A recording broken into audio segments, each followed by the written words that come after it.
Tere tulemast siis Oskuste Akadeemia veebiseminarile. Seekord on meil teemaks roheoskused ja kestlik mõtteviis. Ja mina olen siis Kutsekoja oskuste süsteemi arendusjuht Kerli Posoogina ja juhin siis tänast veebiseminari. Tüürin siis kenasti selle tund aega võiduka lõpuni. Meil on täna 2 esinejat ja kõigepealt siis jagab oma kogemuslugu meile Juta Vallikivi, kes on Tartu Kunstikooli tiimicoach ja arendusprojektide juht ja käesolevast õppeaastast ka uue rakendusliku gümnaasiumi kestlike tehnoloogiate õppekava hoidja ja materjaliringluse suunajuht. Väga palju põnevat tausta on Jutal ja Juta on tegelikult siis kestlikkuse ja roheteemadega tegelenud juba viimased 20 aastat. Ja teise esinejaga siis veebiseminari lõpuotsas tutvustab siis teine esineja tutvustab roheoskustega seotud trende ühiskonnas ning toob näited OSKA uuringutest. Selleks on Ingve Rosenblad. Tema on siis meil Kutsekoja tööjõu ja oskuste vajaduse prognoosisüsteemi OSKA peaanalüütik. Ja enne kui ma siis sõnajärje Jutale edasi annan, siis väike selline põgus sissejuhatus ka meie Oskuste Akadeemiasse, mis on siis olnud selline üsna värske väljatulekuga sari. Et me oleme siis tegelikult selle Oskuste Akadeemia ellu kutsunud seoses sellega, et Kutsekoda koos Haridus- ja Teadusministeeriumiga on üles ehitamas Eesti oskuste süsteemi. Ministeerium töötab välja õiguslikku raamistikku ja meie Kutsekojas arendame siis praktilisi rakendusi ja kogu siis programmi kutsesüsteemi reform loomist rahastatakse Euroopa Sotsiaalfondi projektist. Nii et saate uurida, kui tahate rohkem teada saada. Üldiselt plaanist ka, et Oskuste Akadeemia eesmärk on siis tõesti suurendada teadlikkust oskuste teemal ja me praegu oleme siis teisel seminaril. Plaanis on veel üks sellel poolaastal teha ja poolaastas tulebki esialgse plaani järgi 3 veebiseminari meil ka järgmisel poolaastal seega. Ja siin on siis mõned teemad, mida me siis plaanime veel edaspidi ka käsitleda, aga neid teemasid tuleb kogu aeg juurde, nii et vaatame, mis me jõuame kõik siis lauale võtta. Aga jah, üldõppija ettevõtlikkusoskused ja oskuste hindamine ja karjäärispetsialistid ja karjääriõppe teema samamoodi on olnud arutluse all. Aga kui Oskuste Akadeemia kohta rohkemat tahate teada, et siis saate siis meie Kutsekoja lehelt selle kohta ka täpsemalt lugeda ja silma peal hoida, mis on olnud ja mis on tulemas.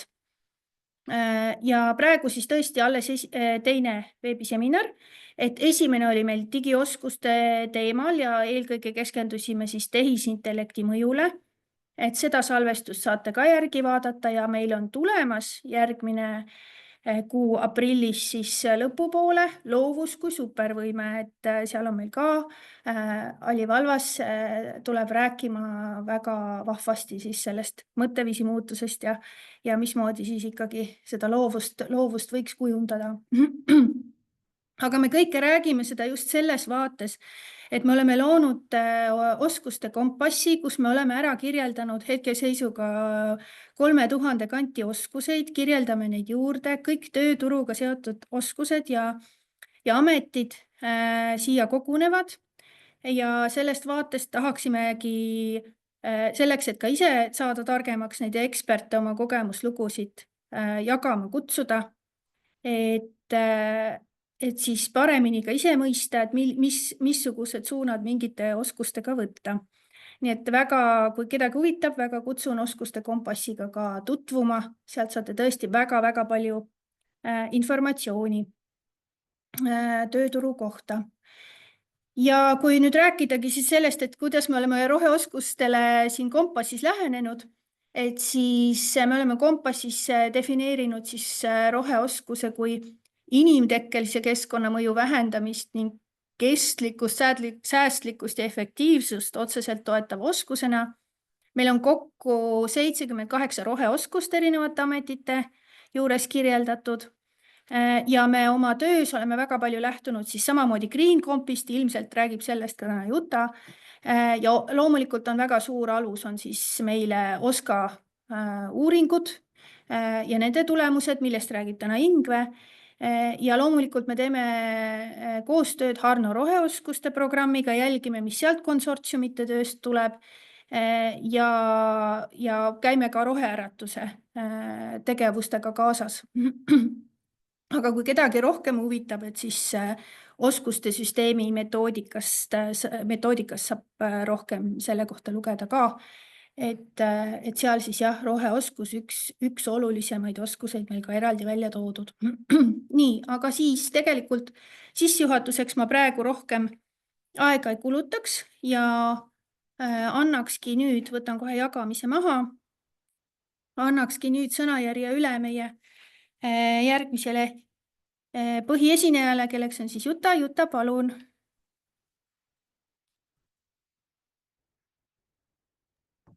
Nii, et te vist kuulete mind ka kenasti.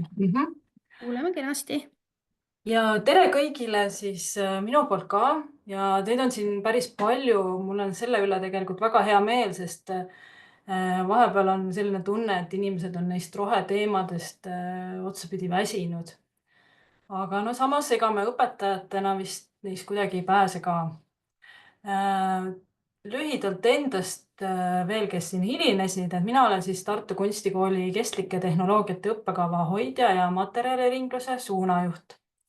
See kestlike tehnoloogiate õppekava on meie uus põhikoolijärgne rakendusliku keskhariduse 4-aastane programm koostöös Vokoga, mis on siis hetkel piloteerimises ehk siis esimene kursus juba õpib sellel õppekaval.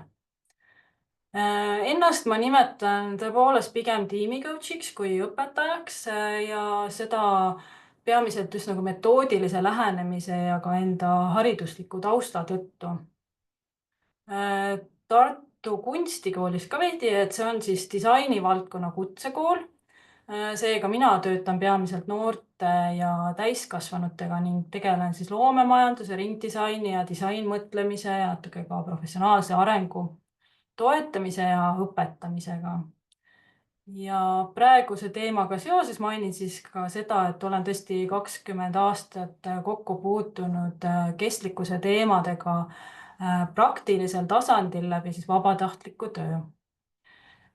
Oma praeguses esitluses ma annan teile ülevaate horisontaalsete rohepädevuste kontseptsioonist, mis võiks olla õpetajale abiks roheoskuste lõimimisel õppetöösse ja toon ka mõningaid teemat laiendavaid näiteid.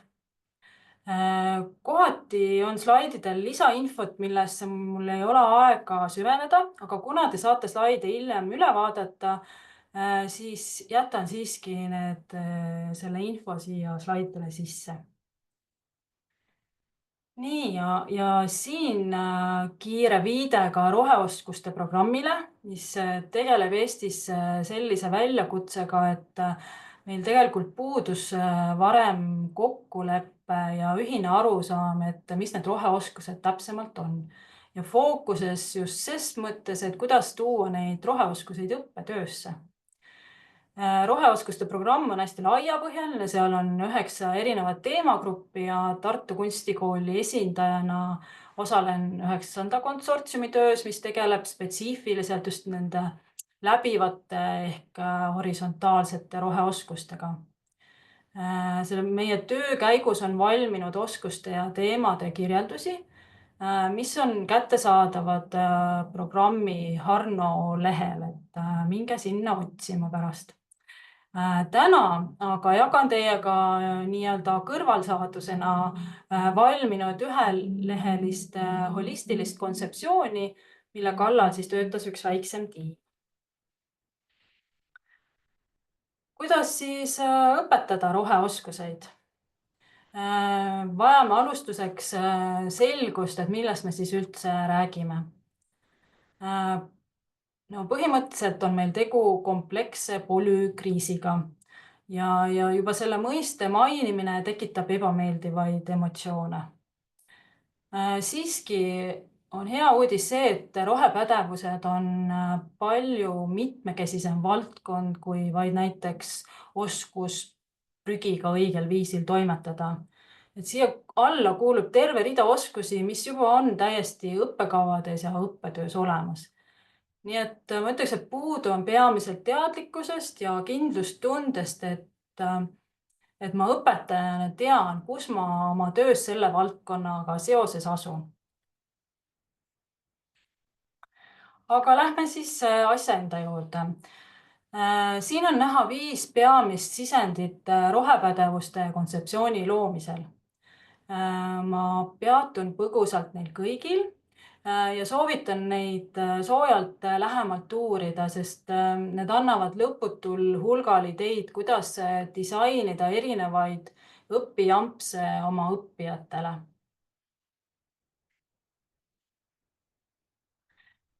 Nii, ma usun, et see visuaal on paljudele tuttav.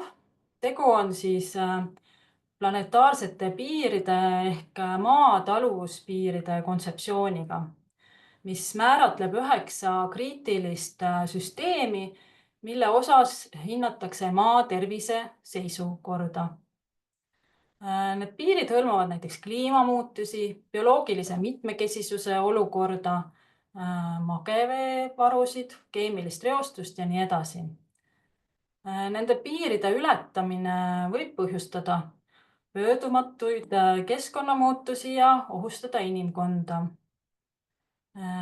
Seda kontseptsiooni kasutatakse laialdaselt teaduses ja poliitika kujundamises ja see sai alguse 2009 Stockholmi ülikoolist. Nii et täitsa teaduspõhine asi. Joonisel on näha 2023 aasta seis, kus siis, nagu näete ise, on juba 6 süsteemis taluvuspiir ületatud. Ja siin on veel mõned lisaviited ja info, mida te saate hiljem uurida. Ma hüppan siit kiirelt üle. Nii, Kerli enne aga mainis GreenCompi ja GreenComp on siis Euroopa Liidus loodud raamistik, mis määratleb kestlikkuse alased pädevused, et toetada õpetajaid, koolitajaid ja teisi haridusega seotud inimesi. See on üldine suunis, et kavandada kestlikkust edendavaid õppevõimalusi. Ja seal on siiski ka terve rida praktilisi näiteid, mis annavad selgust ja ideid, kuidas õppetöösse rohepädevusi lõimida saaks. Oma koolituspraktika käigus ma olen täheldanud, et suhtumine sellesse dokumenti on laias laastus kahesugune, et see kas kõnetab või siis jääb mingil põhjusel arusaamatuks. Aga minu hinnangul on tegu suurepärase käsitlusega, kuigi tõepoolest mõned osad siin eeldavad siiski valdkonna sügavamat tundmist. Ja kui ma toon mõne näite, siis selline mõiste nagu tulevikupädevus, see tõesti vajab eraldi lahti seletamist, sest see võib-olla ei tähenda alati seda, mis esimesena pähe tuleb. Aga see raamistik valmis koroona ajal ja see paistab sealt ka välja. On näha süvenemist ja sügavat mõtestamist, nii et soovitan väga uurida. Seal on palju lihtsustatud skeeme ja siis samas ka lahtirääkimisi. Ja siin olen välja selle roheliste mullide peal toonud need peamised pädevused, mida GreenComp nimetab ja seal nende kohal on siis nii-öelda alampädevused, aga siit teeme siis ka kiire hüppe. Ja läheme hoopiski 3. sisendi juurde, mis on ESG aruandlus.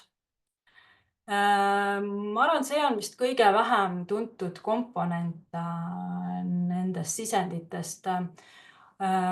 See mõiste siiski ilmub aeg-ajalt meedias esile, eriti kui räägitakse majandusest, ettevõtete muredest ja Euroopa Liidu roheleppest. ESG mõõdab siis ettevõtte mõju kliimale kogukonnale ja juhtimise kvaliteedile ja see on järjest suuremale hulgale ettevõtjatele kohustuslik, ehk siis tööandjad puutuvad sellega järjest enam kokku. Noh, loomulikult on tegu millegi tüütu, lohiseva ja bürokraatiat suurendava uuendusega. Ja juba on ka kuulda, et Euroopa Liit kavandab siin ümbersättimist, et ettevõtete rahulolematusega kuidagi hakkama saada.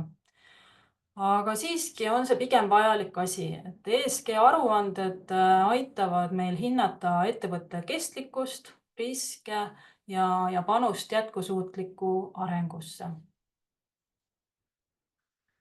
Nii, siin on üks hea näide, seal Timbecol on ESG raportid avalikult nähtavad, mis on ka hästi kenasti visualiseeritud, nii et ma arvan, sobivalt ka imesti nagu õppematerjalina kasutatavad. Nii, aga veel üks sisend, see on siis ÜRO säästva arengu eesmärgid. Neid on 17 ülemaailmset sihti, mis seavad siis aastaks 2030 eesmärgiks kaotada maakeralt vaesus, vähendada ebavõrdsust ja kaitsta keskkonda. Et see on siis tegevuskava, et tagada inimeste heaolu ja planeedi jätkusuutlikkus. Aga ma usun, et see on hästi palju teile tuttav ja et te juba kasutate seda õppetöös ühel või teisel viisil. No ja tegelikult te näete siin 18 eesmärki. Eesti nimelt on siis lisanud siia ka kultuuri ja noh, olgem ausad, see nurk kuidagi oligi seal tühi, nii et see on väga tore. 21. sajandi oskused, no see jutt on teile kindlasti hästi tuttav, aga panin siia siis mõned skeemid, mille ma veebist leidsin kiiresti, et tuletab võib-olla meelde, aga oluline on siinkohal rõhutada, et roheoskused ei ole midagi, mis oleks neist kuidagi isoleeritud. Ja pigem näete järgnevalt, et siin on hästi suured kattuvused. Nii, nõndaks. See on siis see lubatud ühele lehele mahtuv kontseptsioon horisontaalsetest rohepädevustest. Ja püüan siis järele jäänud aja jooksul anda teile sellesse sissevaate, et tekkis kuidagi terviklik pilt. Tavaliselt ma võtan koolitused selleks oluliselt pikema aja, aga hetkel on siis see piiratud ja saame ka lühemalt hakkama. Nii, ühele lehele on siin siis koondatud rohepädevused pluss inimkonna eesmärgid ja väljakutsed, sest neid on väga keeruline üksteisest eraldatuna käsitleda. Paremal olevate eesmärkide sõnastamise aluseks on väärtushinnangud ja hoiakud, mis lähtuvad vastutuse võtmisest, õiglusest ja soovist ellu jääda, ehk siis kestlikkusest. Ja olulisena olen siin välja toonud, et siin ei ole sõnastatud õpiväljundeid. Et nii saab neid igas erinevas situatsioonis vastavalt õppetasemele ja kontekstile ise sõnastada.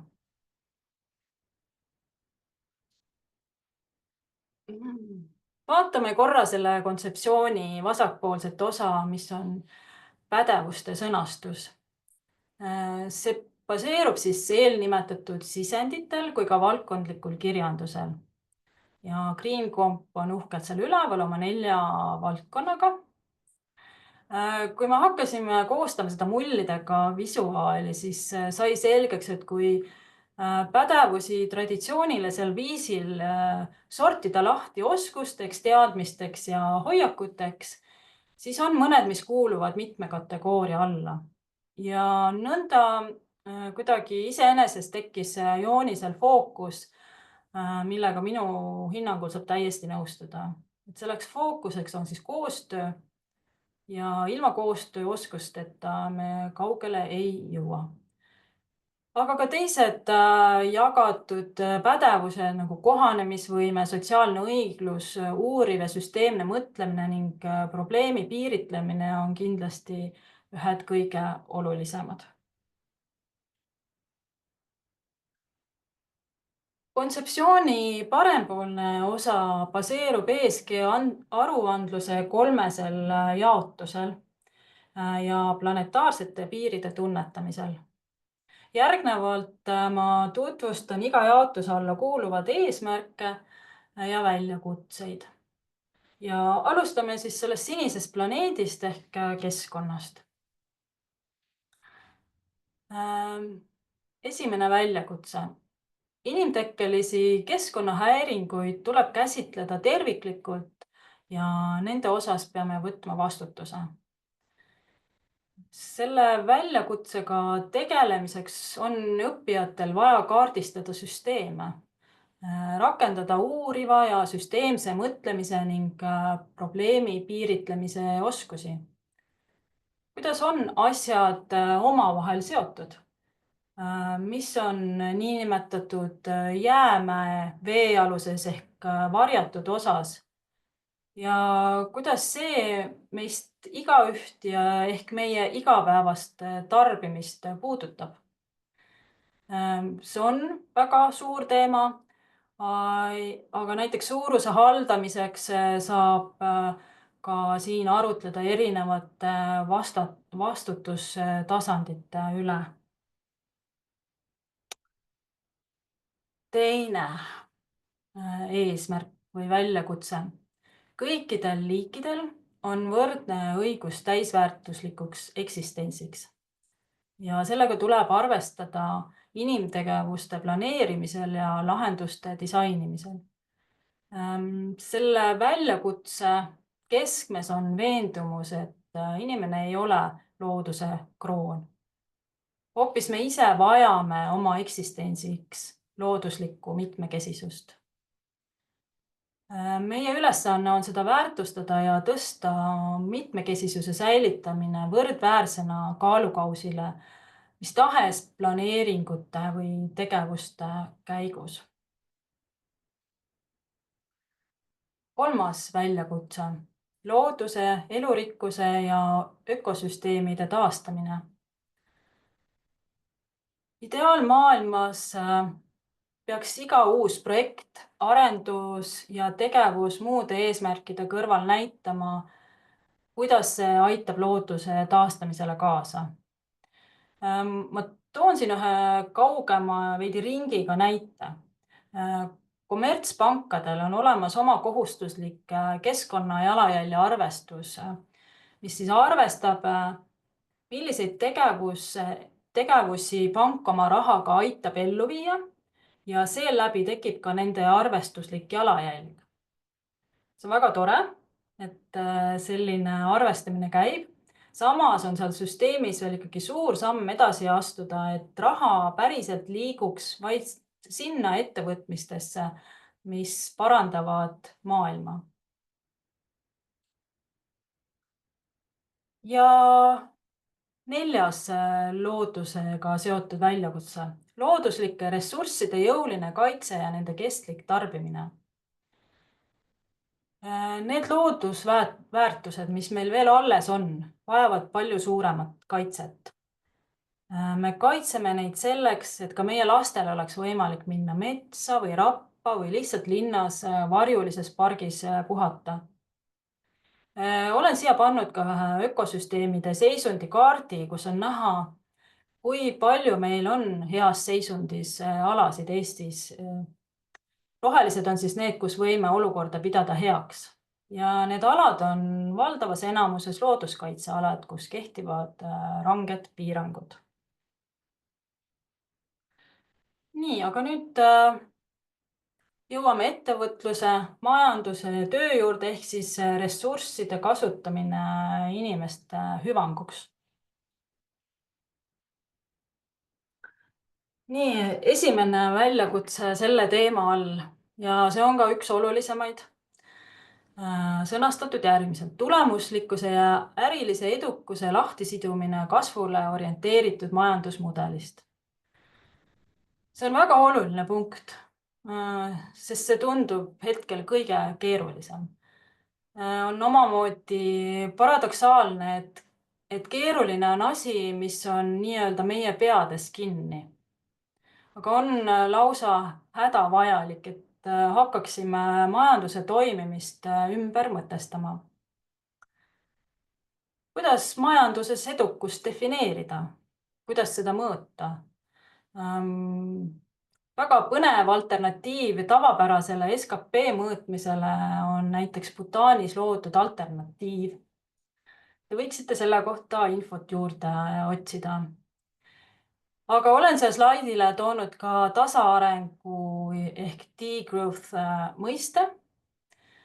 Ma ei tea, kui paljud selle mõiste tähendust teavad, soovitan jälle uurida, panin siia mõned viited, aga olen kindel, et osad teist teavad ja isegi kui see tundub utoopiline idee, siis peaksime olema õpetajatena kursis, mida sellega mõeldakse, et suudaksime õpilastega kaasa rääkida. Nii, teine väljakutse majanduse all. Lineaarse majanduse asendamine ringsega ja eesmärgiks on siis täiesti uue toormaterjali kasutuselevõtu oluline vähendamine. Ehk et me kaevandaks ja lõikaks maha järjest vähem looduslikke ressursse. Reaalsus on küll selline, et jätkuvalt toimub siin kasv. Et kuidas saaks selle kasvu nüüd seisma, et hakata seda siis kahandama, et see on üks hästi oluline küsimus. Ma usun, et ringmajanduse mõistet kuulete vähemasti igal nädalal.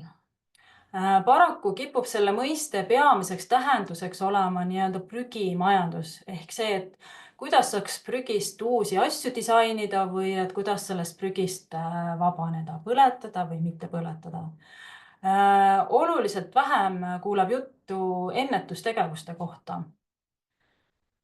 Prügi on kindlasti oluline teema, kuid olulisem on hoopis asjade ja materjalide pikaealisus. Sest kõige säästlikum on asju võimalikult kaua hoida kasutuses.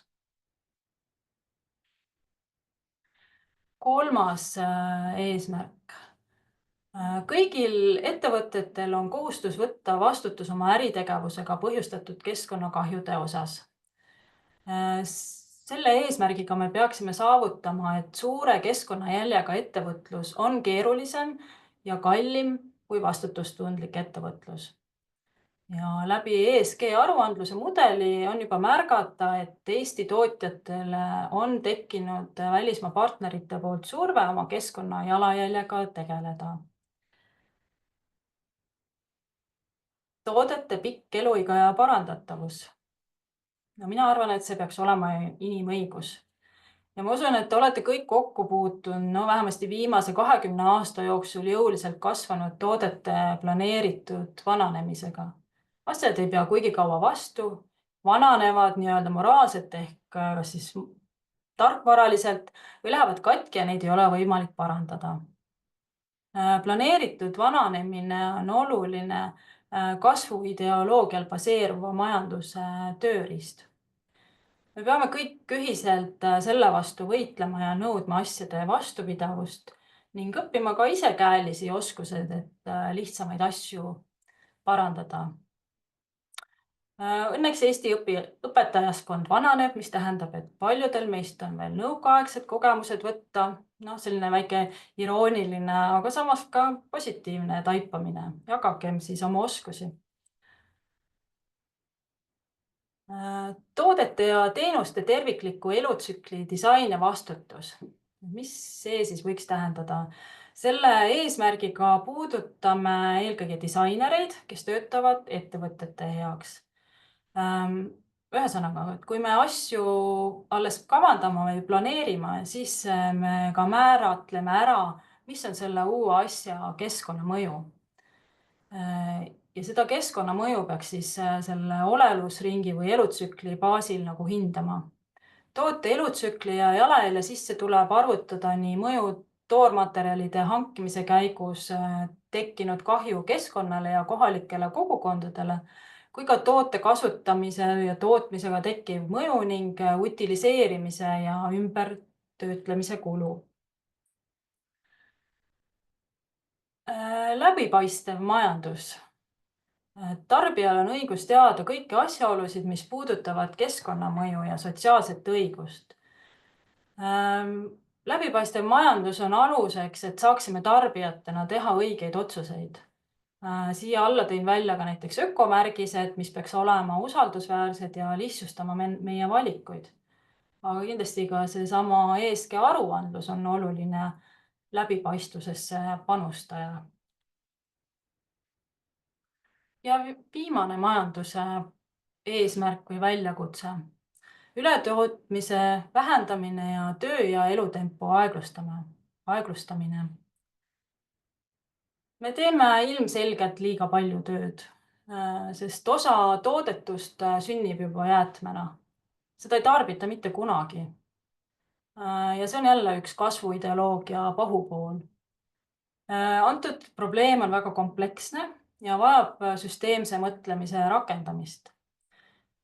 Aga lihtsustatult saame siiski öelda, et me peame vähendama nii töö hulka kui tempot ja võiksime panustada oma vabanenud ajalise ressursi näiteks kogukonda. Ma tulen kogukonna juurde hiljem tagasi ja siis saab see mõte ehk ka selgust juurde. Nii, ja nüüd oleme jõudnud inimeste juurde, ehk siis ühiskond, kultuur ja kogukonnad. Inimõiguste kaitse. ÜRO sõnastas inimõiguste deklaratsiooni juba 1948. aastal.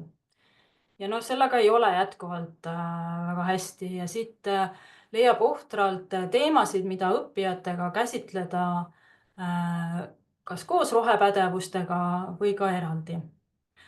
Peamine vast on see, et sinu tegutsemine ei tohi olla teisi kahjustav, ehk pead olema kindel, et see, mida tarbid, ei tohi olla toodetud ühelgi tasandil inimõiguseid rikkuvalt. Ja torkab vist juba päris valusalt silma see, et meil on vaja oluliselt suuremat teadlikkust sellest, et kuidas asju valmistatakse ja pühendada oma aega ja nii-öelda kettaruumi selle info hankimisele. Tarbimisega peamegi võtma vastutuse ja lihtsam on siin vähem tarbida. Ebavõrdsuse vähendamine. Ma tõin siia mõned faktid mõtisklemiseks. Et meie siin Eestis elame tegelikult väga hästi. Ja kui vaadata inimkonda tervikuna, siis kahjuks õnneks kuulume sellesse sektorisse, kelle keskkonna jalajälg on suur ja kelle elu on mugav. See mugavus on üldse sageli üks selline neetud asi. Jube ihaldusväärne ja hinnasilt selle küljes ei kajasta tegelikult hinda keskkonna jaoks. See on ka disaini küsimus või disainerite küsimus. Inimkeskselt disainilt peame edasi liikuma inimkonna kesksele disainile.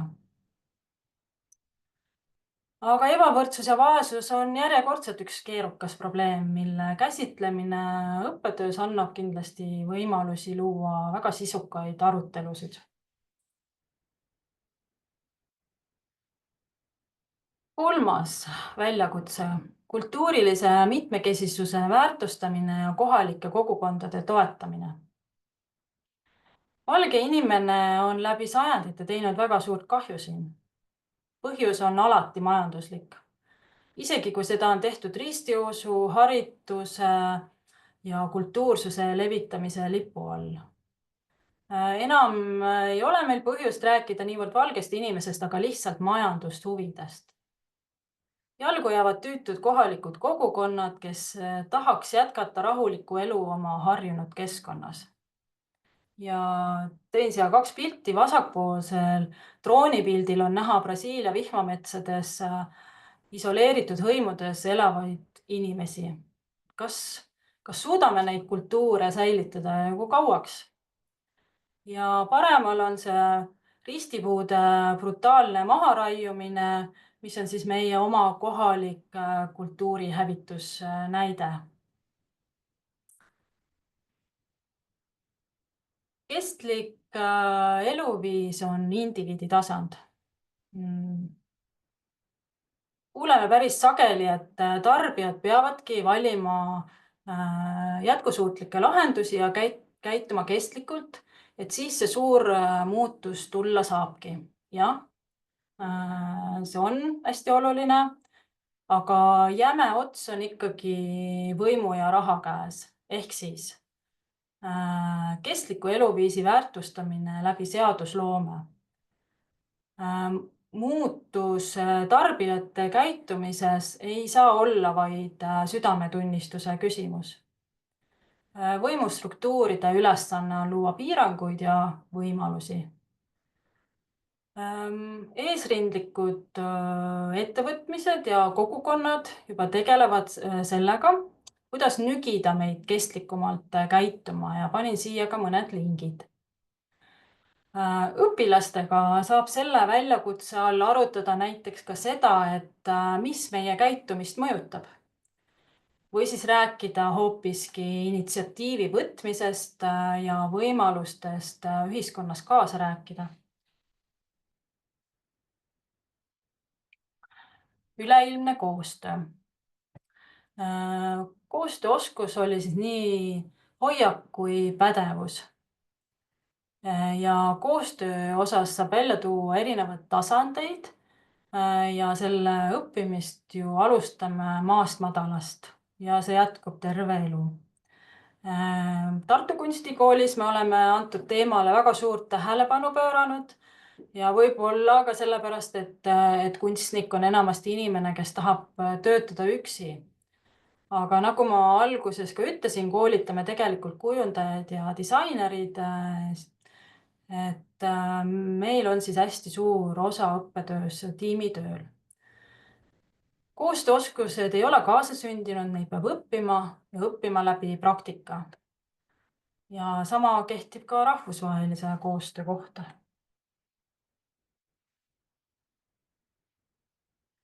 Säilenõtkuse kasvatamine. Säilenõtkus on valmisolek ootamatusteks, muutusteks keskkonnas või mingil muul tasandil. See on võime muutustega kohaneda, paindlikkus ja valmisolek. Ja siin rõhutan kogukonna tähtsust. Tugev kohalik kogukond on kriiside korral suureks toeks. Aga seda kogukonda tuleb luua ja elus hoida. Teema mõtestamiseks soovitan siin tutvuda näiteks Kaupo Vippi teostega. Ja olemegi jõudnud minu viimase väljakutse juurde ja see peaks meeldivalt kõik eelneva kokku sõlmima. Niisiis, tähendusrikas ja aeglasem elu vähem tarbides. Ehk et teeme vähem tööd, kasutagem vabanenud aega enda lähedastega koos olemiseks või looduses viibimiseks. See on kõige parem viis oma isikliku jalajälje vähendamiseks. Panustagem kogukonda, aitame neid, kes vajavad abi. See kõik aitab luua meelerahu ja elada tasakaalus elu. Ma tõin siia mõned viited. Fred Jüssi, kes on kuulus molutaja või oli kuulus molutaja. Või siis näiteks festival Aigu Omm, kus ka tegeletakse aeglase elu mõtestamisega. Või siis vaimse tervise teemad. Nii, ja see ongi minu poolt kõik. Suur tänu ja kas on tekkinud küsimusi? Nii, ma vaatan, et chatis praegu ei ole. Ma võib-olla küsiks siis sissejuhatuseks ise, et kuni siis keegi võib-olla siin tahaks kribada mõne küsimuse. Et ma küsiks niimoodi, et sa tõid päris mitu eesmärki siin välja, et kas sulle tundub, et mõni eesmärk on selline prioriteetsem või olulisem täita, et kui seda ei juhtu, et siis ta võib kogu selle mõtteviisi nagu jõudlust ja liikumist alla viia? Jah, no tõepoolest ma tegelikult seda ütlesin ka ettekande jooksul korra, et seesama kasvule orienteeritud majandusmudel on paljuski kogu selle probleemi nagu tekitaja olnud.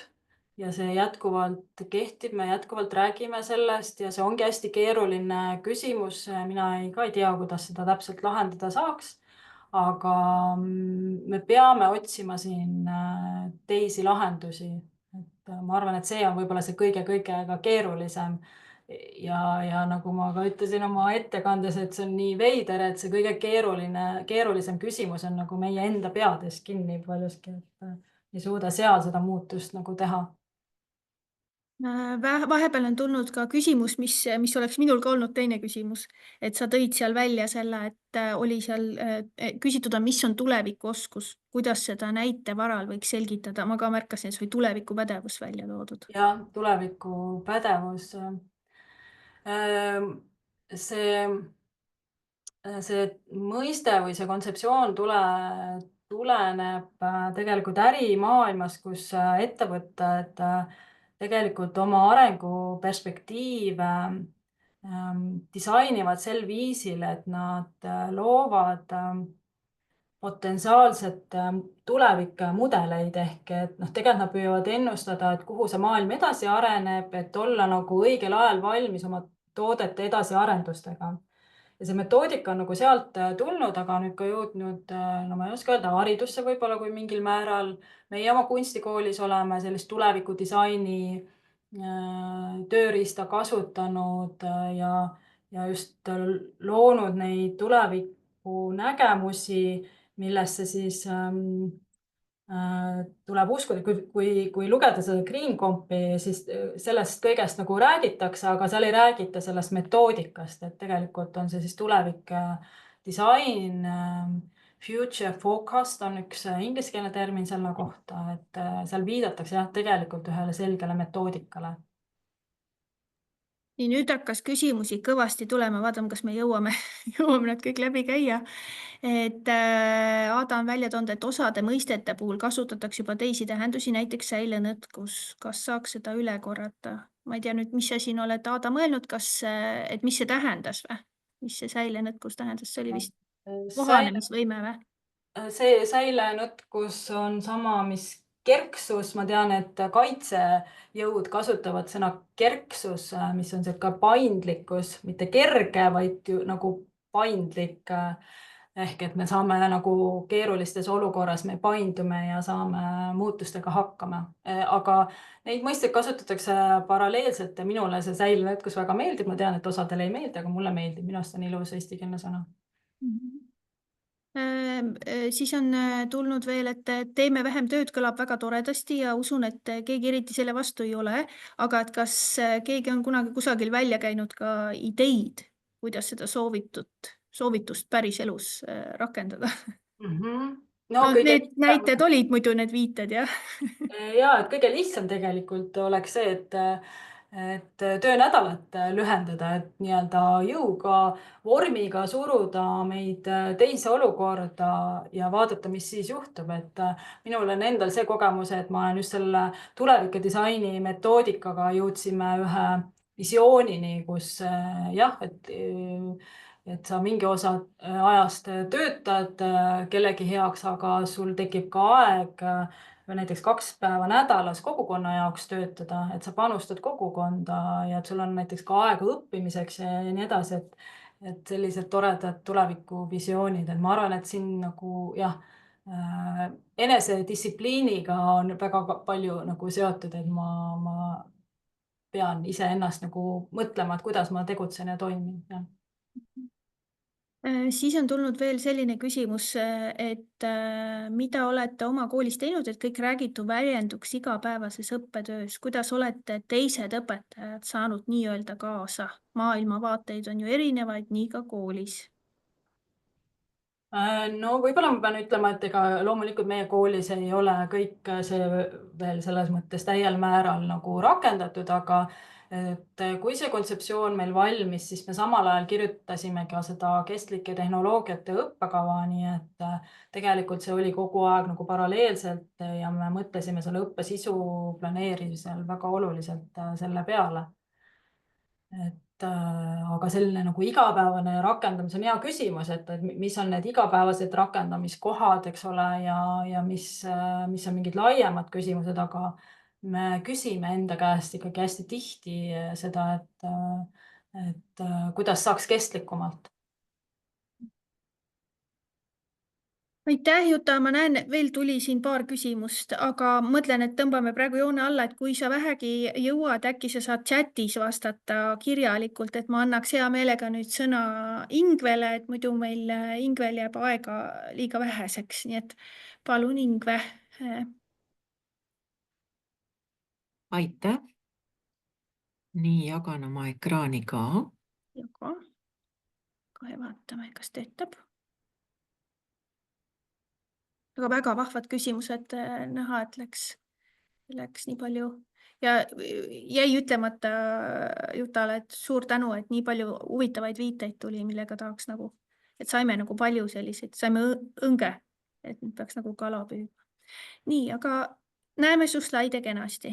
Suurepärane, et mõtestame nüüd sedasama teemat OSKA tööjõuprognoosi uuringute kontekstis, aga esmalt jah, kui vaadata ajakirjandust, meediat, siis iga päev tekib see küsimus, et kas need teemad nüüd üldse veel kehtivadki, et kas need on aktuaalsed, eriti siis vaadates, mis sõnumid tulevad teiselt poolt ookeani, kus seatakse kõiki siis kliimamuutuse ja selle ohjamiseks plaanitud tegevusi kahtluse alla kuni alusmõisteteni välja.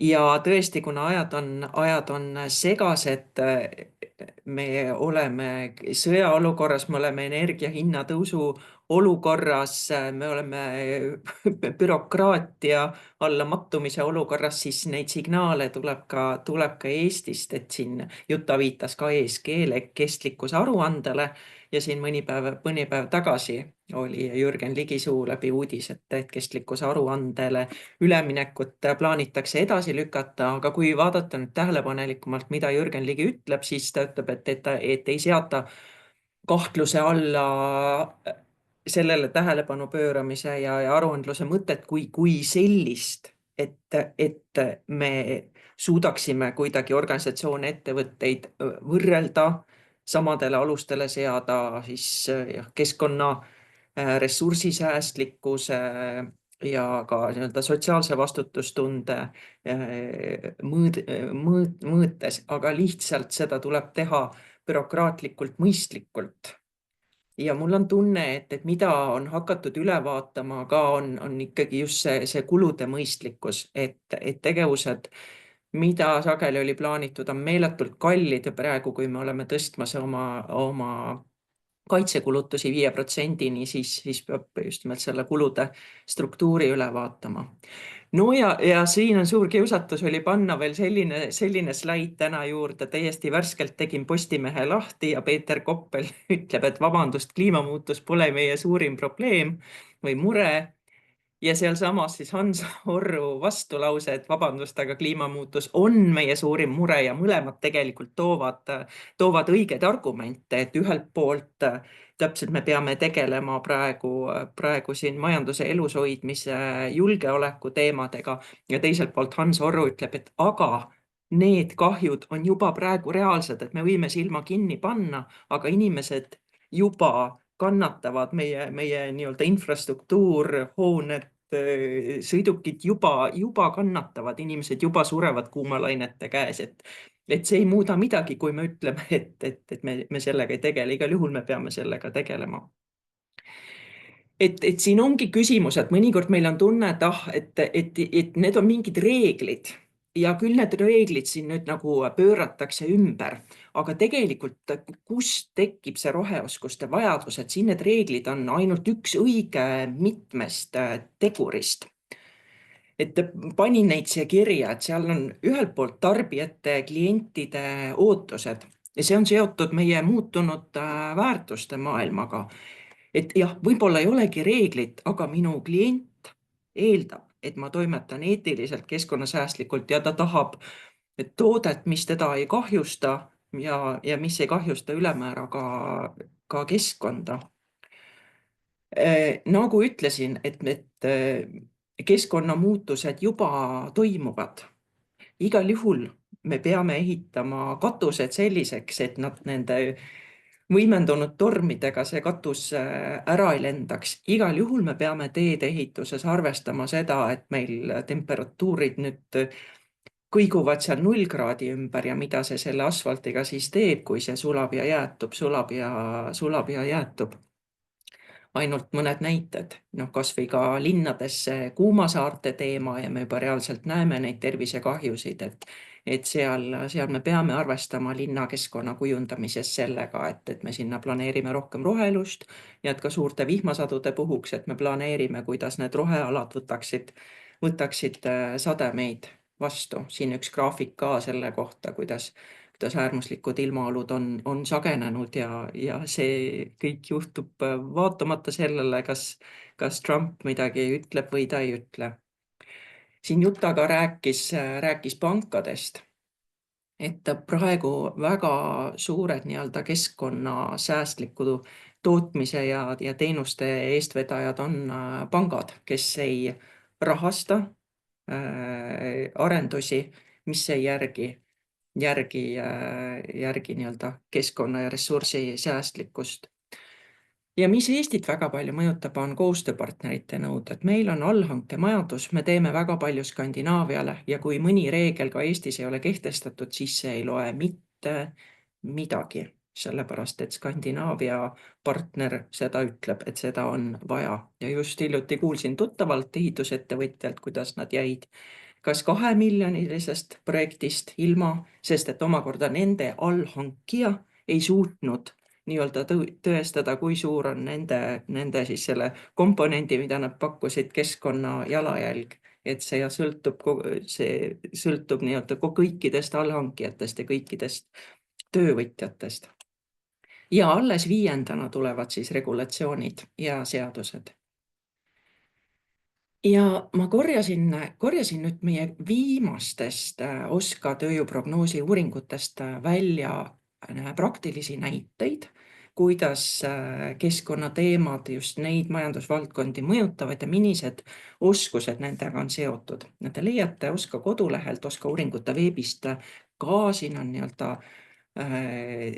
teemalehtedelt väljavõtted tehtud, et siin kõigepealt ehituse uuring, kui ma võtsin siis selle uuringu teemalehe lahti, siis ma vaatasin, et praktiliselt kõik seal räägibki keskkonnast juba alates sellest, et üleval on öeldud, et roheoskused on ehituses võtmetähtsusega. Siin just see elukaarepõhine lähenemine, energiatõhusus, materjalide jätkusuutlikkus, ehitusprotsesside jätkusuutlikkus, siis hoonete renoveerimine, mis on praegu lahti läinud, on palju keskkonnanõuetega seotud. Ja samamoodi ilmselt paljud on kursis, et kõik uued majad, mis tuleb ehitada, peavad olema ligi nullenergia majad, et see ei eelda siis ainult isegi ehitusoskusi, vaid kõikvõimalike nii-öelda nutikate majade ja tehnosüsteemidega seotud oskusi, samuti energialahendusi. Et siit on ka näha, mis ka järgmistel slaididel tuleb välja, kui palju on siis need keskkonnaoskused ja tehnoloogia, digitaliseerimise, automatiseerimise oskused omavahel seotud, väga läbi põimunud. Metsandus ja puidutööstus ilmselt on üsna loogiline, et seal on keskkonnanõuetega ja keskkonnaga seotud oskustega nii mõndagi pistmist.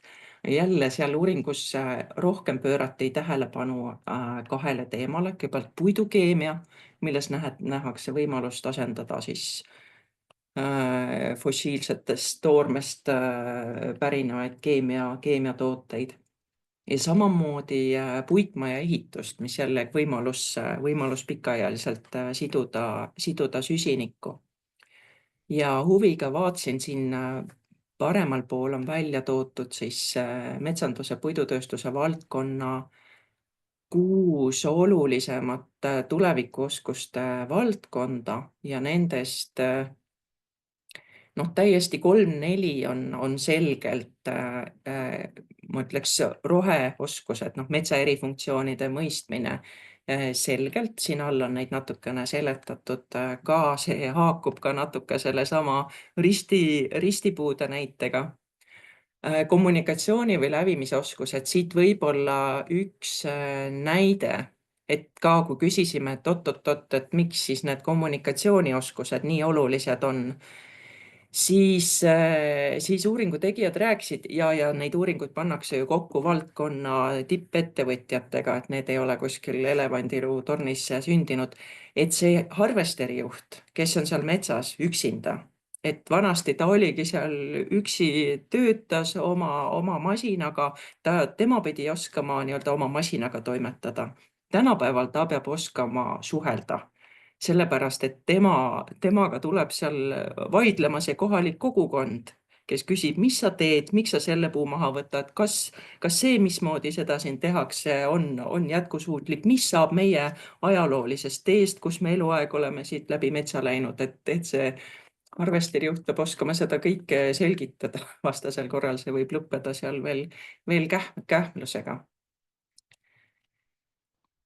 Ja metsanduses siin on veel toodud ka eraldi välja mõned trendid ja kõik nendest on omamoodi seotud keskkonnateemadega. Samamoodi näiteks mis siin viimane on väikeste metsamasinate kasvav kasutamine, siis võrreldes siis harvesteride, forwarderidega, mis vahepeal muutusid väga valdavaks, et just nii-öelda tundlikumalt metsa majandada.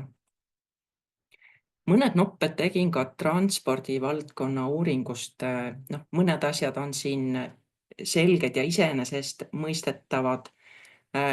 Keskkonnahoidlikud kütused, reostuste vältimine, aga võib-olla mõni asi oli üllatavam, näiteks merepääste oskuste olulisemaks muutumine, seesama äärmuslike ilmaolude teema või et lennujuhtidel kasvava oskusena nii-öelda ilmastikualased teadmised, tõlgendamise oskused.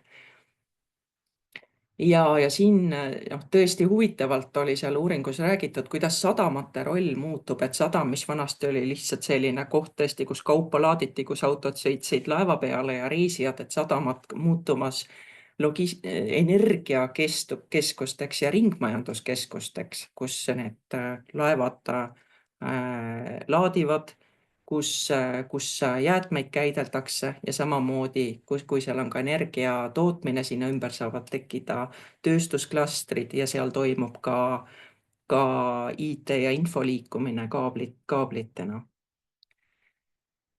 Ja paar näidet siin all ka maismaa transpordist, ja see puudutab ka merendust, et ilmselt kes laevaga sõidavad, on tähele pannud, et kui vähegi võimalik, siis laevad lähevad alati varem välja, samamoodi lennukid. Et kas te olete mõelnud, millest see tuleb?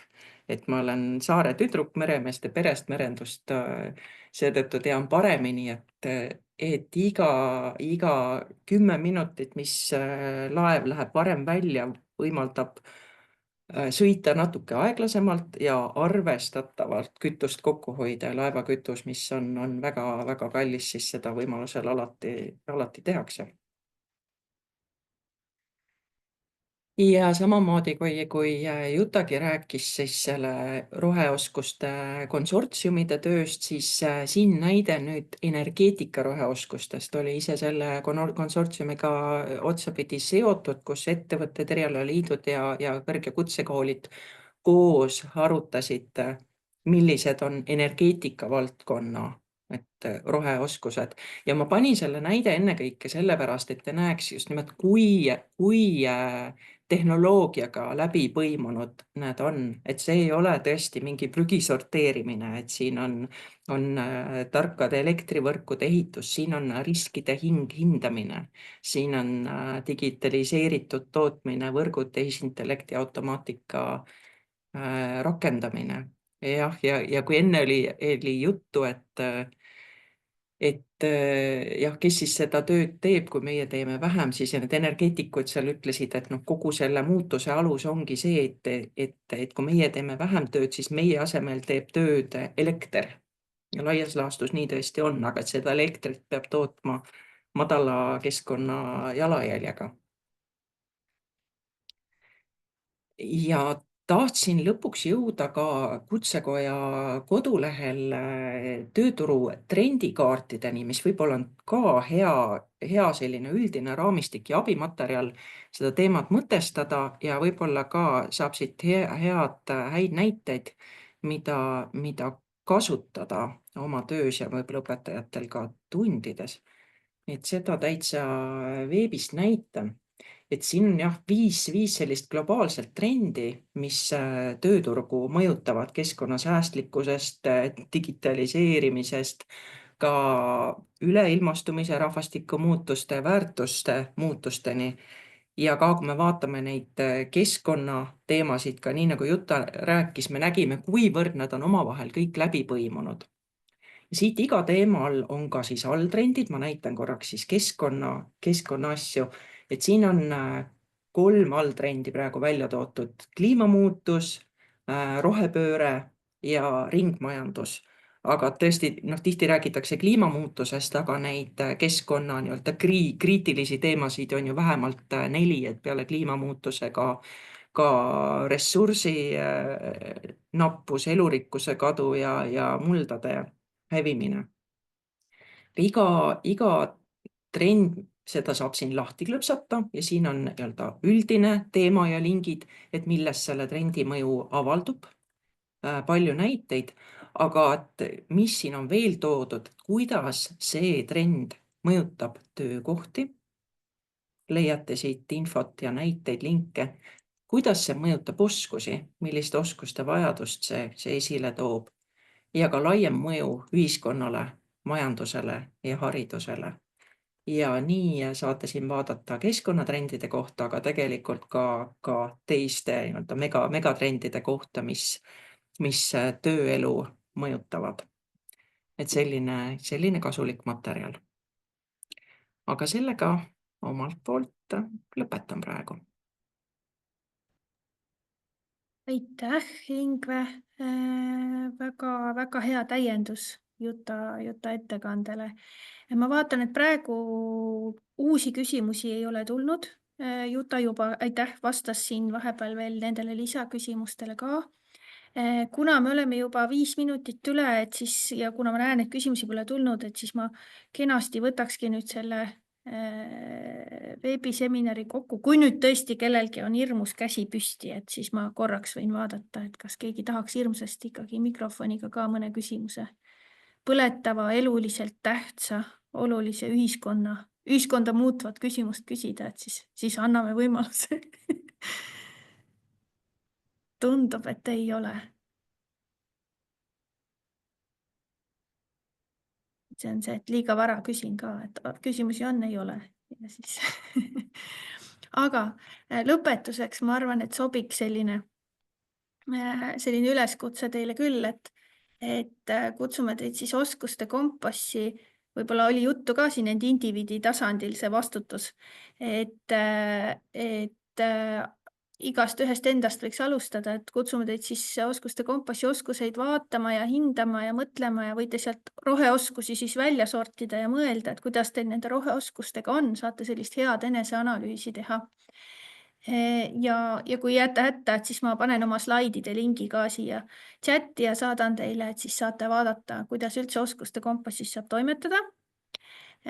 Ja siis tõesti saategi võrrelda, et vaadata, millistes ametites need roheoskused sees on, et täna oli sellest tööturust palju juttu ka siin. Ja lisaks siis panin terve hulga linke teile veel, et keda siis Kutsekoja teemad huvitavad, et meil on olnud tegelikult ka vahva oskuste konverents, kust oli palju häid rahvusvahelisi esinejaid ja on tulnud just välja OSKA tuuleenergeetika uuringu infotund ehk siis täiesti teemasse, võiks ka sellega tutvuda. Et siinpool rohkem teha aega ei raiskakski, kui vaid ütleks, et suur tänu teile, et saite tulla. Aitäh, nägemist! Aitäh!